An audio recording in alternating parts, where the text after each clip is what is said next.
The Ouija board. To some, a harmless board game designed for children.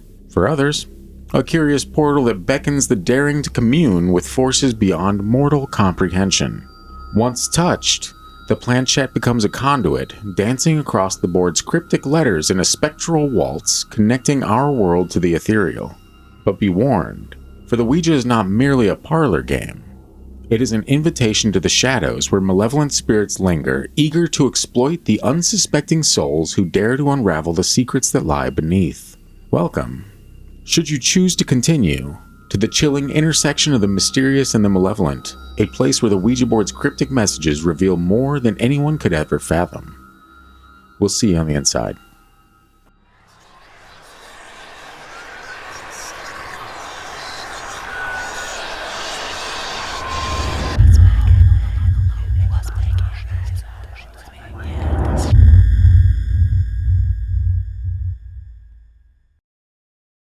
And you've experienced it with the sleep paralysis. I've never had sleep Similar, paralysis. though. Seeing shadow people is pretty... You would think that. Probably the same but you're brain mistaken. waves. I'm not 100% sure. Is it the same But brain waves? it is a similar experience because a lot of people with sleep paralysis see shadow people. So there's a connection there somehow. Sure. If that's what you want to tell yourself, then by all means, I'm not going to stop you. No, there's a connection. It's just a matter of whether it's paranormal related.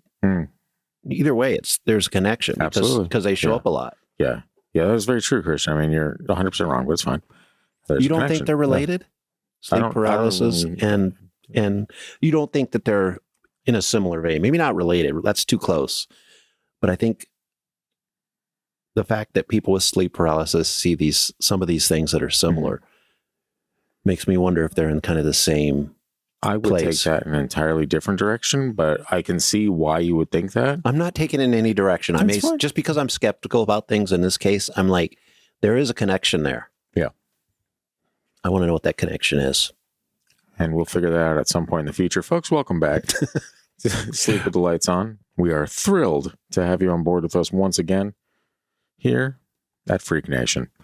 I am once again joined by my father-in-law and the world's absolute wettest blanket, Christian. Is it wet if it's frozen? Yes. No. It's technically, Ice is not wet. Have you touched it?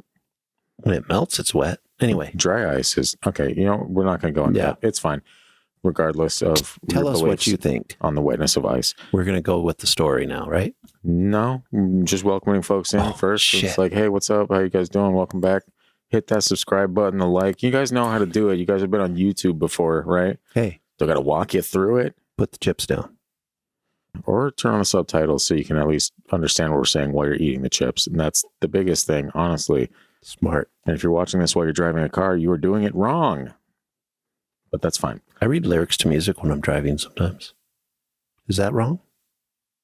I do not. I do not in case I get in an accident and my And insurance people are like, companies. I bet he was reading lyrics to music, which doesn't happen. But it's fine.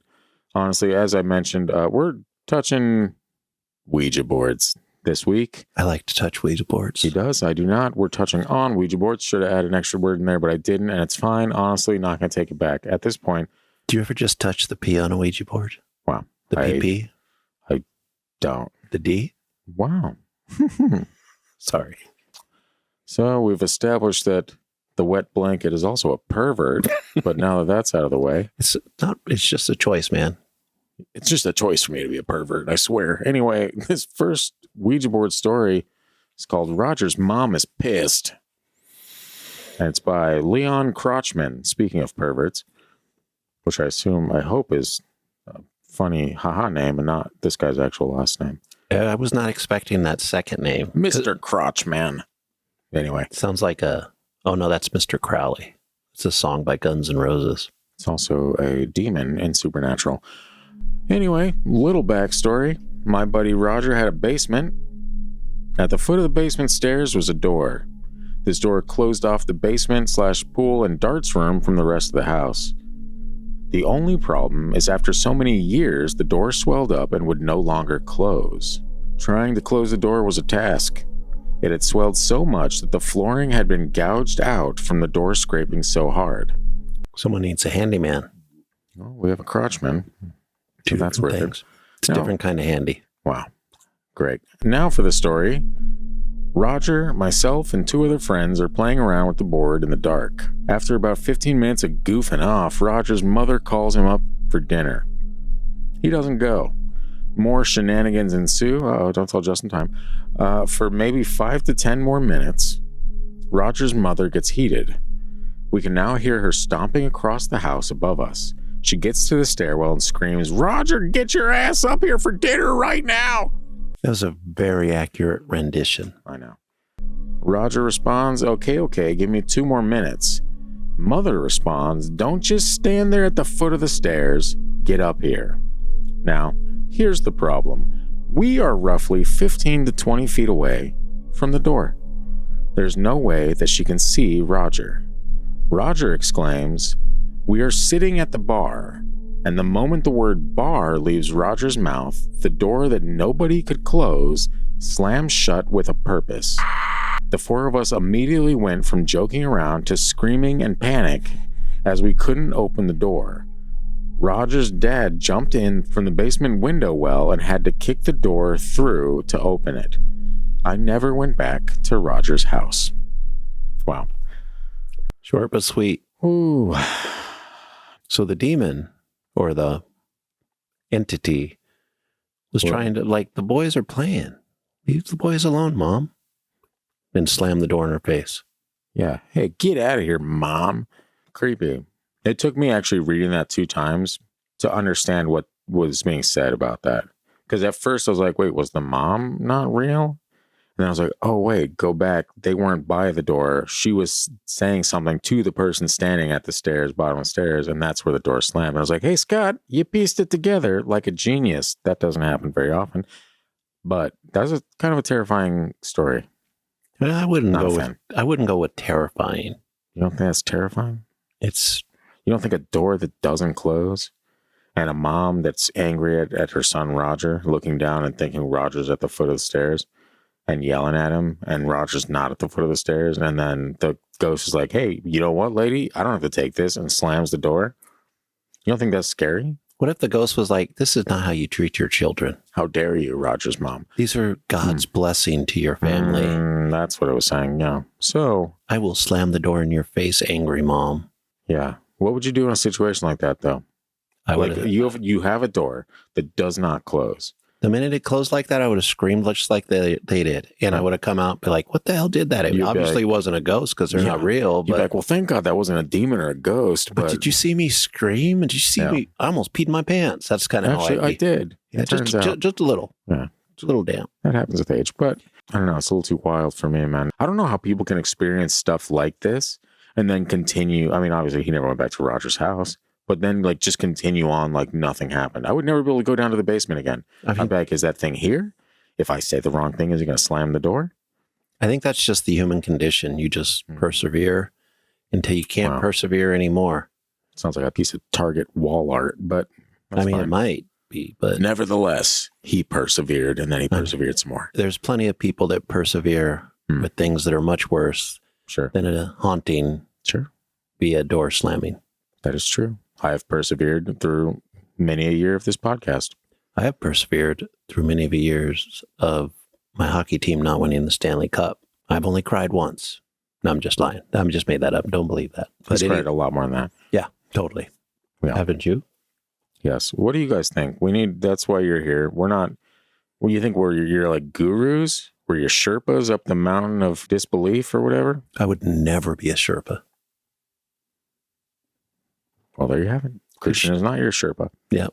Anyway, this next story is called The Ouija and the Rabbit. And it's actually local. Did they sacrifice the rabbit? You're going to find out exactly what happened to the rabbit momentarily. I grew up in a fairly rural, part of Alaska. One of my close friends lived out a ways, and because her mother was a bartender and bars didn't close until like 4 a.m., was alone a lot. Her trailer was absolutely shitty. It seems like in recent times we've talked about trailers. In recent times. The foundation had sunk, the pipes froze up and didn't work, and the heater couldn't keep up with an Alaskan winter. The windows always iced over on the inside. Yikes. We were maybe 14, and one of Nikki's boyfriends brought over the Ouija board and dared us all to use it. Most of our friends were too cool to admit they were scared, but I was a mega chicken. I never even did Bloody Mary. I was too afraid. They all settled in to play with the board. I went to the little back room where their rabbits, they raised them for fur and meat, lived to read a book. It wasn't exactly warm, but it wasn't cold either, and Nikki's sister also came, so it was just the two of us and the bunnies. Every now and again, we'd hear a shriek from the living room, but for the most part, nobody bothered us, so we were fine. At least until Nikki came out to see us with the Ouija board. She pulled out one of the smaller rabbits, and while laughing hysterically, put it on the board. Not great for the rabbit. SPCA? Oh, yeah. It sat still for a few seconds, and then it rolled over, and it just died. Bunnies do that. They get so scared their heart explodes. But the timing was seriously horrific. I called my mom back and told her I'd walk home if she didn't come and get me, even with the awful roads and the late night and moose, and I left. I didn't go back for months. Nikki swore up and down, and even to this day, that she didn't think it would work, that they'd ask the spirit to show them how strong it was by killing something, but insists that that's exactly what happened too. It was only after summer set in and the sun was out all the time that I went back at all, and I never went back in winter. It's still a super creepy place. That's not fun. I sure hope this isn't the Nikki I know. Nikki 6. No, a Nikki from Alaska. Okay. They lived in a very rural area. Oh. I don't remember anything about rabbits. But it might be time to send out a text. No, I don't want to know. Say, hey, did you murder a rabbit via Ouija board?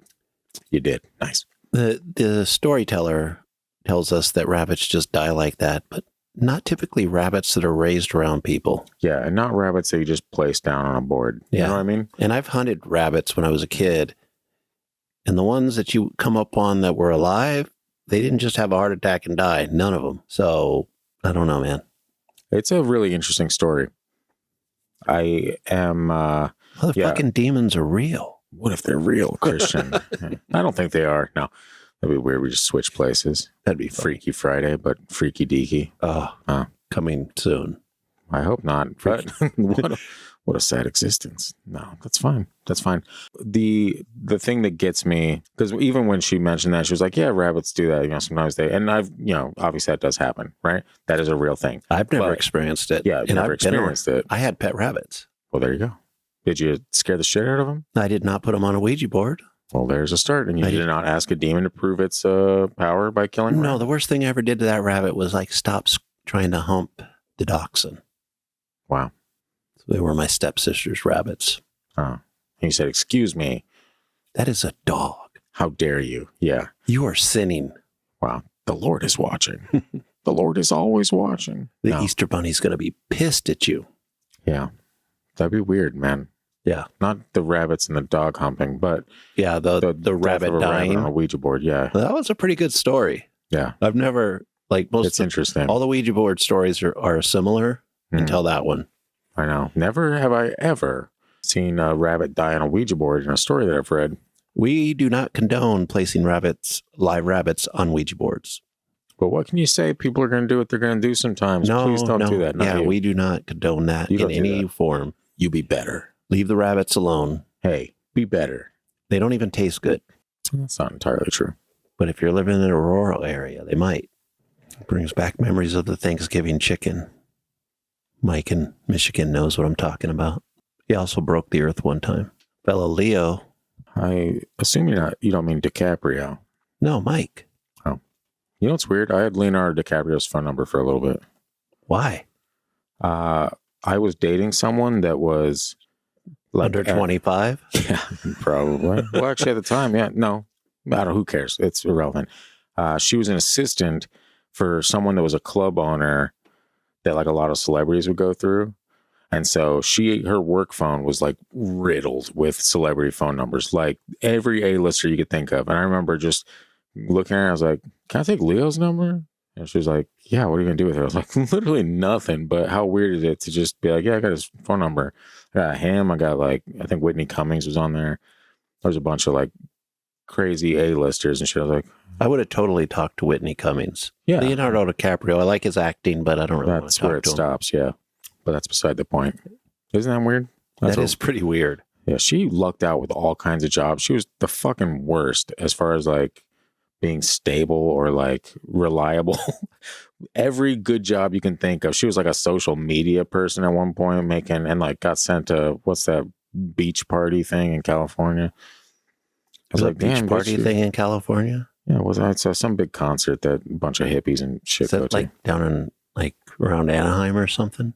No I idea. don't know, I wasn't man. invited, Christian. But beyond all that, now that I got the weird portion of my episode out of the way, let's get back into this third and final story. And this is a humdinger of a tale. Let me just tell you, Better than killing rabbits? yeah. Surprisingly enough, I was like, hey, this is even better than killing rabbits. Can you believe it? I'll be the judge. You of will that. be the judge, and so are our listeners. This is called Demonic Oppression and the Not My Dad. And it's by Sayethred. I don't like any of these stories that we've experienced where it's not my dad. I know. Haven't we had a lot of weird, like dad mimic type shit? Yeah, that's very Weird. uncomfortable. It is very uncomfortable. Even You're for right. a skeptic. Even for me, it's uncomfortable, and I believe all this. There's a lot of me looking at the camera, but most of it's just checking the dot. I know, me too. I was like, Am I checking it more than normal? I'm checking out that dot. It looks great. Anyway, it's oddly racist, I feel. Anyway, over 10 years ago, I was in a bad place mentally. I'm a firm believer in the occult and believe in a higher power, ghosts, and the supernatural. There's your problem. Let's save the peanut gallery for the end here, huh? At the time, I had collected a few Ouija boards and was really into trying to speak to the dead. That's your problem. After several months of feeling like I was a medium, I was starting to feel off. It's because you weren't a medium. Now, you were a large.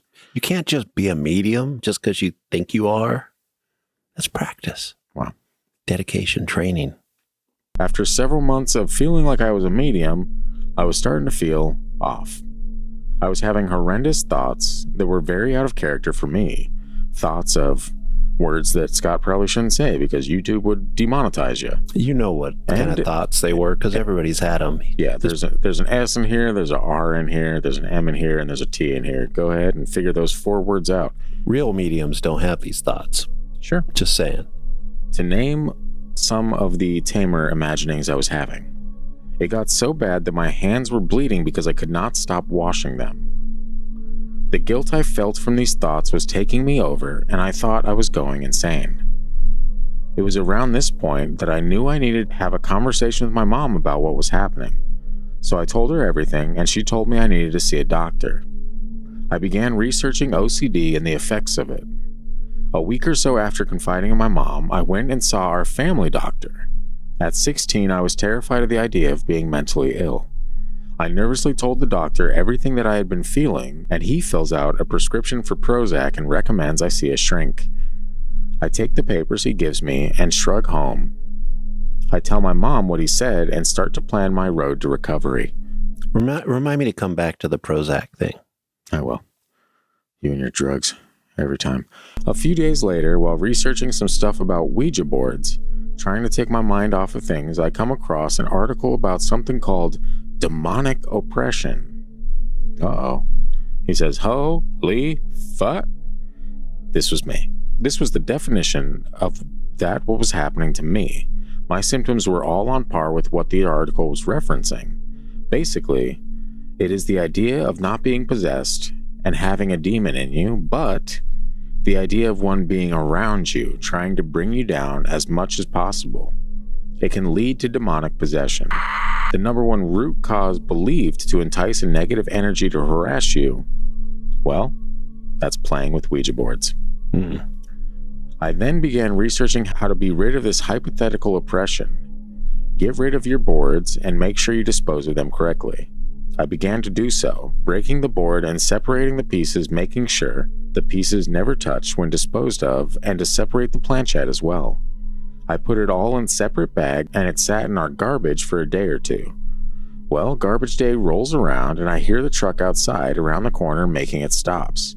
Shit, I forgot I had kitty litter stuff to throw out, so I run downstairs and head to the front door.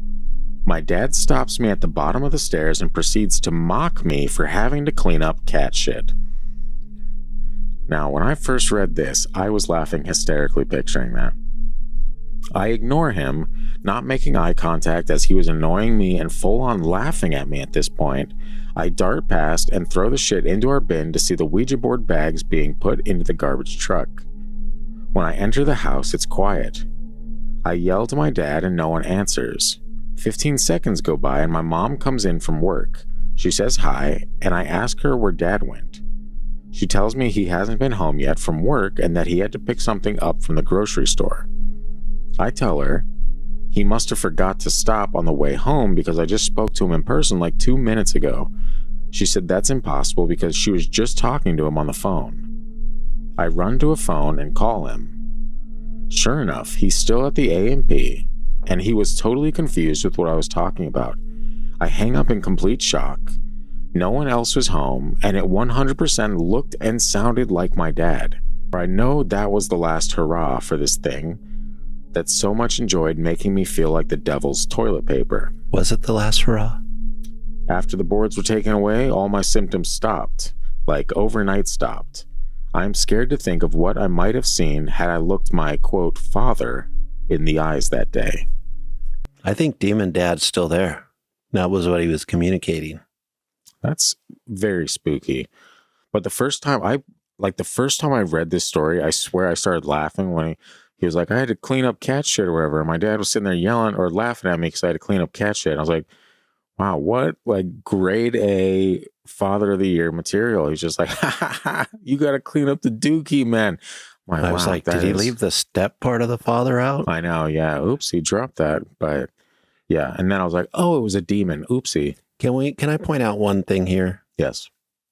We've gone over how to destroy a Ouija board before. Moving water. And it does not, none of them talk about throwing it in the dump.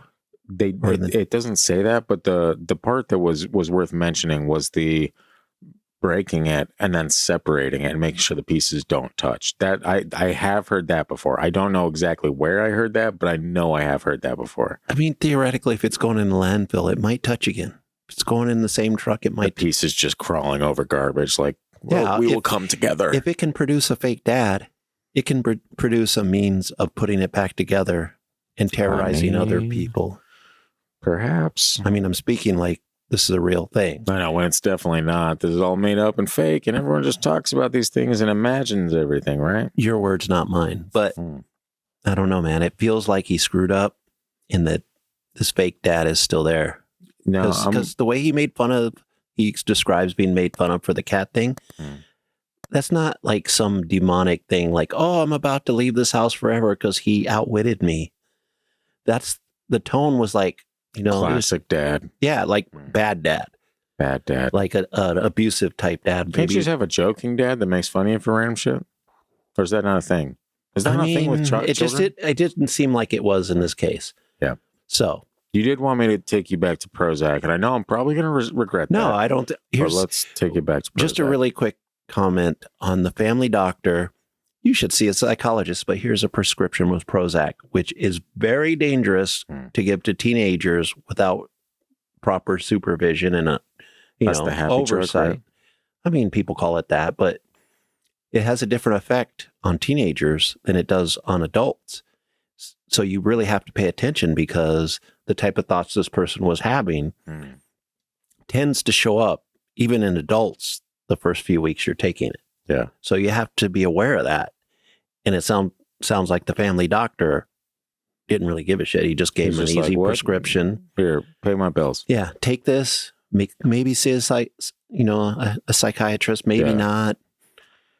Yeah, it is interesting. It's always fun when the first thing I do is like, oh, where's my scripts? And I'm fine with, people getting those kind of medications. They need them sometimes. Sure. But it's different. You can't just throw them out to random teenagers. Yeah, it's just not. Yeah, and I didn't say any of the words because they really were like, it was like next level stuff. Like, look, I suffer from intrusive thoughts myself. I don't even think about. I'm glad you brought it back to that too, because intrusive thoughts are normal and sometimes they're really bad.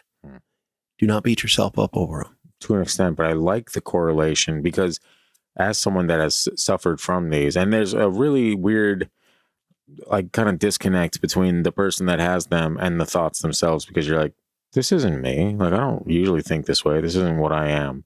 But the more they happen and the more you allow them to happen, the more frequent they become. And so the idea that demonic oppression can have a factor in that is actually something that I've looked into myself. And I know you're probably like, oh, no, I'm but gonna like actually... it's legitimately like there's a lot of weird, and I've even talked to my own personal therapist about it before. I've been like I was like, I know you're gonna think I'm fucking nuts, dude. I'm not saying that I'm possessed by demons. I'm not saying any of this. I'm saying that there are some interesting correlations between oppression and intrusive thoughts, in which I also suffer from. So I'm just here to say, everybody has intrusive thoughts. Sometimes they're at different levels, and depending on what you're going through, they could be worse. True. But if you're going to be guilty or feel guilty and be racked with guilt over a thought, you are putting yourself in danger for possession, because you're weakening your psyche. Yeah. And that's all you have to protect yourself. Yeah. And it is something that we've talked about in the past a lot, well, especially around possession, but I hadn't heard this particular breakdown. Like, I looked into it, like oppression and whatnot in the past, and I'm like, yeah, that does kind of sound all right. But just the idea that something isn't inside you, but it's out just on the outskirts, like, hey, do this. And I realized that a lot of people will watch this, and especially people that aren't like religious or anything like that, be like, oh no, Scott has lost his mind. I'd be like, no. This is something that's been for quite some time. Like, this isn't a new thing that's happened. This isn't like it's been a struggle since probably my own teenage years. Like, I mean, that's when it manifests a lot, because the teenage mind is a terrible thing to waste. It's that too.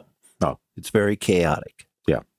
And a lot of times you're not surrounded by people that understand that. Yeah. Or you don't share how chaotic it is at that age. You just keep it in. Sure. Yeah. Which is not always a good thing. Don't do that. That's bad. Yeah. And I've heard of the oppression part many times through my life about when it comes to demonic possession. Yeah.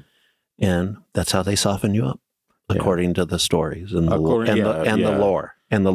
throughout for a long time. That's how they soften you up, and then they can take possession. Exactly. And I think that was, I kind of flirted with the idea of reaching out to like a priest or an exorcist or something locally, because I want to do an episode on the 4 stages of possession.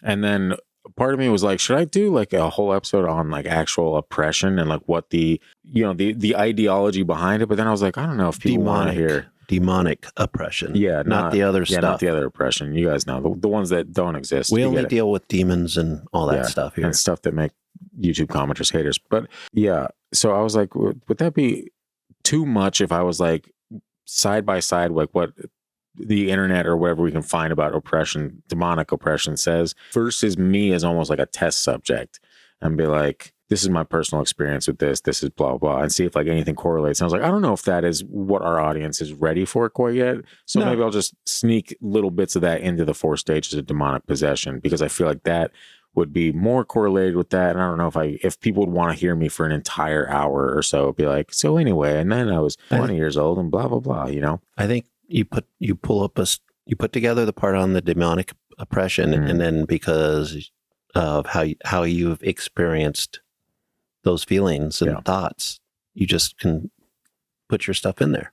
I'm going to put my stuff in there. I might even be able to come up with something like that, because I think most of us have been in that place. And some of it's just recognizing it. Like I said, the guilt part, when you're feeling guilty over thoughts, come on. Yeah, like if you haven't acted on anything, like it's one thing, but I can also understand as if it's like overwhelming to you, then yeah, it's going to affect you. It's going to affect you a lot more than just, a normal thought that passes through. But just because you have a thought, that's not you. I mean, that is normal. I mean, there's Zen sayings about that. You have that kind of a thought, you recognize it, and you move on. And you say, be on with your day, thought. Yeah, pretty much. I mean, you just move on, because those are just thoughts. Yeah.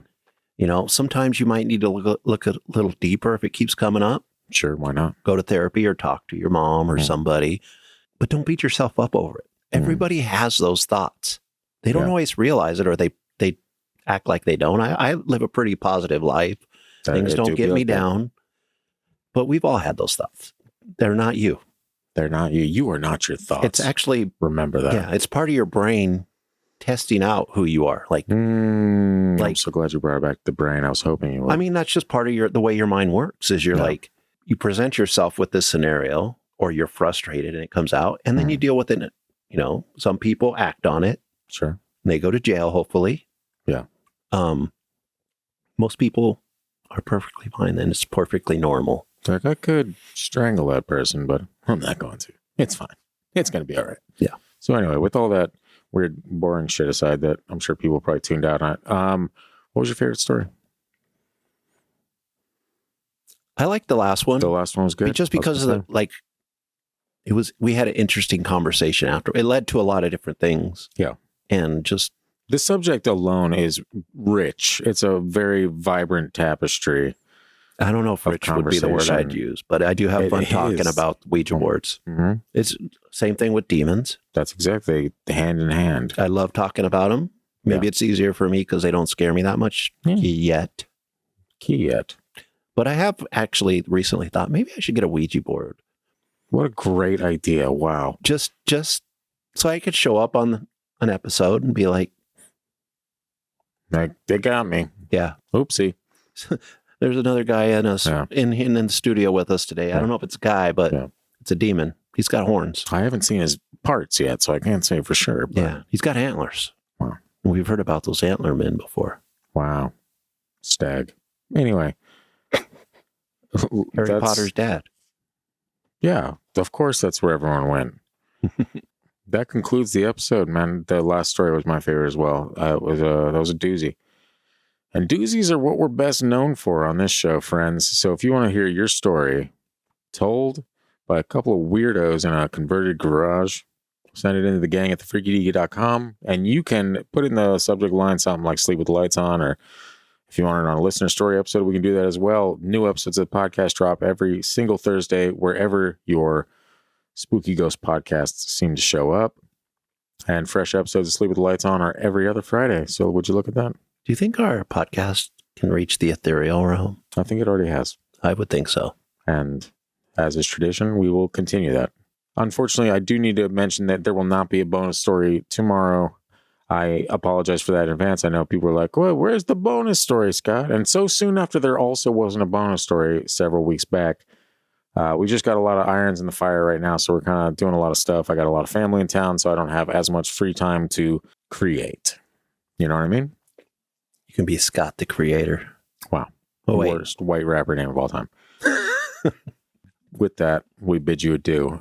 Find us on social media at Freaky Deaky Pod. Be sure to subscribe to the channel if you enjoy spooky ghost content and weird arguments with literally every subject you can think of. I never argue. You're the one that gets offended. Because I don't believe. Well, I'm just trying to save your soul from damnation, Christian. It's nothing crazy. But in the meantime, be sure to sleep with the lights on, friends, because you never know what is lurking in the shadows. The shadows. I'm so proud of you, Christian. It's almost like we recorded this 20 minutes ago and you just now remembered. This is how many? This is the 10th. This is the 10th. It took 10. It took literally 10 full episodes for you to remember one line. I did it on the bonus episode recently. I'm going to delete that. No one's going to know. Nobody's going to know. You have to keep it. No claim to fame for you, okay? We both said it at the same time. Wow. Yeah, it was kind of a wholesome high five moment, but we'll see. I did it. Goodbye.